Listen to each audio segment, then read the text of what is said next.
that just a great way to start a video? Oh, don't worry, it's gonna get better. There, now we're talking. All the headphone users are loving this video. Oh man, okay, let me step outside for a sec. Honestly, kind of a spontaneous little video. The sun is setting. It's a super late start to the day. Well, to the video. I've been doing stuff all day. I have a little sort of side quest today that I was gonna just set out to do off camera, and then I thought to myself, it might actually be cool to document it. It's starting to click in my head why I'm enjoying metal fabrication and this whole welding journey and making this stuff. I think it scratches the same part of my brain that skateboarding does, where you do something once, you fail, it comes out bad. You make slight changes, and like in skateboarding that would be, you know, setting your feet up like a little different, or like widening your shoulders, or something like that. You try it again, you fail again, you make revisions, you try it again, and it's this cycle until you finally get that one that you wanted. And it's that same like rewarding feeling, and for me that was the rail that we successfully made. It took 3 tries, the first 2 were garbage, and we finally got the one that I was super proud of, and like I'm addicted to it now. God, that air compressor is so, okay, I'll see you when that's done.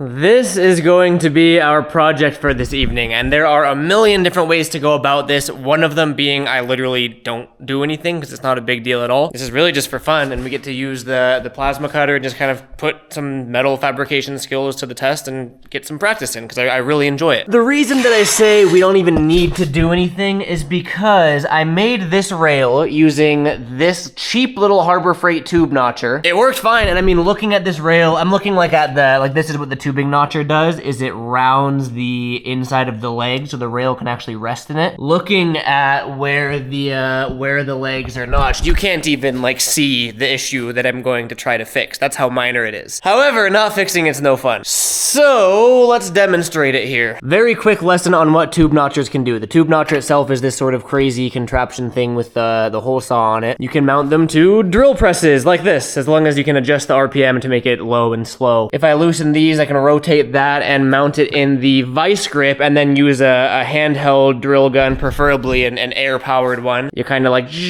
I'll just, you know what, I'll show a little snippet of how to use them.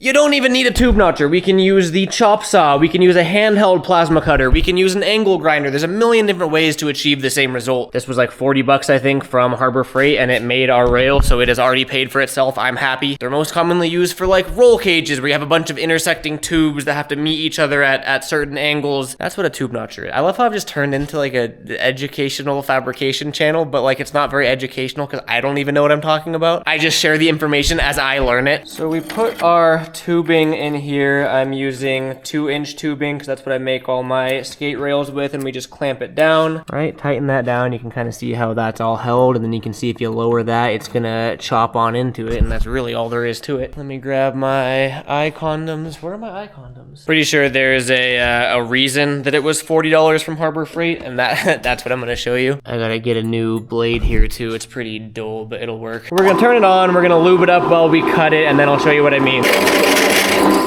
There we go. All right, so we cut it all the way through. At first glance, you look at it and it looks like it did its job perfectly, right? But no! Well, I mean, yes, but no. Let me pull it out here. You can see that it is just off center. So you see how that point is how it is, and we rotate it, and it clearly took off way more from this side than it did on this side. It's just not even, right? We have way more material left on that back side than we do on this side. And obviously, again, this would work fine. You can rest this up against the rail, you're fine. It's just uneven. So that's where today's project comes in. And again, it's really just for fun and to get some practice in. What we are gonna do is we're gonna dismount the actual tube notcher itself and take it apart. I have it secured to the table here, but we take these off and then we should be able to free it.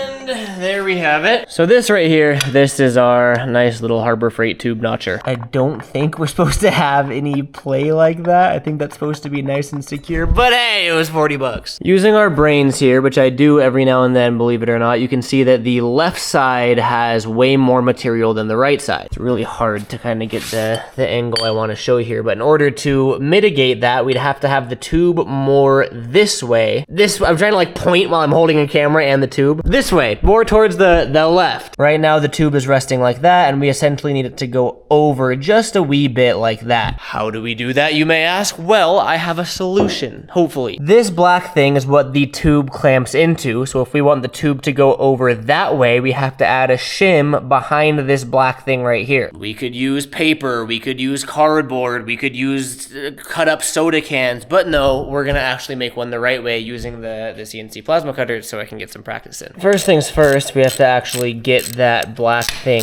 off because we're gonna have to trace it. Part of the reason I wanna do it this way so bad is because this will be my first time ever trying to trace something and then cutting it on the... God, that's tight. Oh, okay, I think I over-tightened that the first time. Cutting it on the plasma cutter. And there is our final one. There we go. Okay, we're free. So again, this was mounted like that. Essentially, all we need is a little spacer that goes in between that and that. So I am going here, and I'm tracing it to the best of my ability with one hand while I'm holding a camera. It doesn't have to be too perfect, especially because once I bring it into the program, I'm kind of gonna modify it a little bit. There to there, and then we need the holes right there, there, and there. Okay, there's there's our bracket. I guess I can finish that there, and then I mean we'll do some holes here, but I'm just gonna, yeah, good enough. Okay, this is where we're trying a new process for the first time that I really don't know how it's gonna go. What I wanted to try doing was essentially importing a photo of what we traced and then going through that in Fusion 360, which is the software I use, and using that to get the dimensions right and everything, which I know is something people do. I just never tried it before. So I was kind of fumbling around for a while trying to figure it out, but eventually I got it to work to the best of my ability, or at least I think so. At least it looks somewhat right. So yeah, let's see how it works. Really curious to see how this works. You can see I imported the picture that I drew, but if I get rid of the photo, this is the actual bracket, and I can extrude it here by 1/4 inch, just so you can see like this should be, in theory, the piece that we're cutting out, right? This is a big old sheet of 16 gauge, but should be the right thickness for our little shim. Maybe I'll cut 2 of them just in case I need more. I'm both excited and really curious to see how this is gonna come out. All right, we adjusted our amps on the machine. We have our big old sheet there. You can see that I'm doing 2 of them just so I have an extra. So, but this is, I mean, if this works, I'll be happy. I guess we're gonna see what happens. Damn, I'm so used to cutting the thicker metal now that I forget how quick it cuts thin metal. That looks right. We might be onto something here.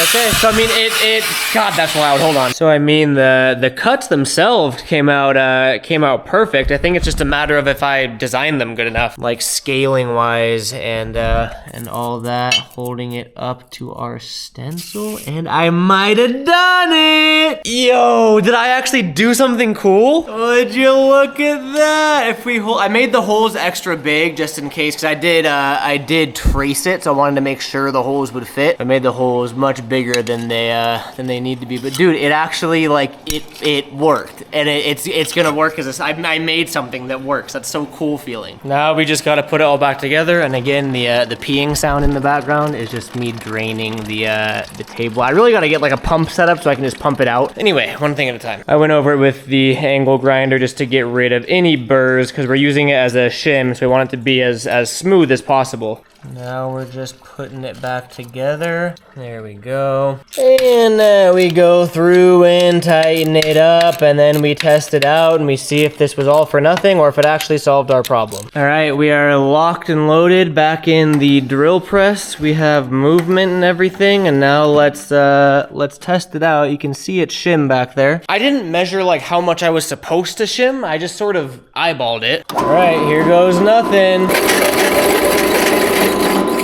There we go, all the way through, and let's see how we're looking. Moment of truth. I'm not expecting it to be perfect. I do want it to be better. Oh, baby, that is better. Are you kidding me? That is money, baby. You can see, so that back one is just ever so slightly wider than that one, but I mean, bro, that's so much better than it was. For reference, this is the first one, and there's one side, and there's the other. You can see the difference, and then the other side, boom, and boom. That is an improvement right there. Cool. I'm hyped on that. Also, the sun is gone. Now, this was quite the spontaneous video. It was kind of an unplanned video, but it felt good. I wanted to sort of document my experimenting with all of this as I progress on this fabrication journey, and I'm slowly starting to understand and comprehend things a little bit more. Feels really cool, and hopefully you guys enjoy it at least somewhat, whether it's educational or at least entertaining. Thank you guys for watching. We're gonna be making more skateboard obstacles soon, obviously, and fingerboard stuff. So yeah, thank you for watching. See you next video, and peace out.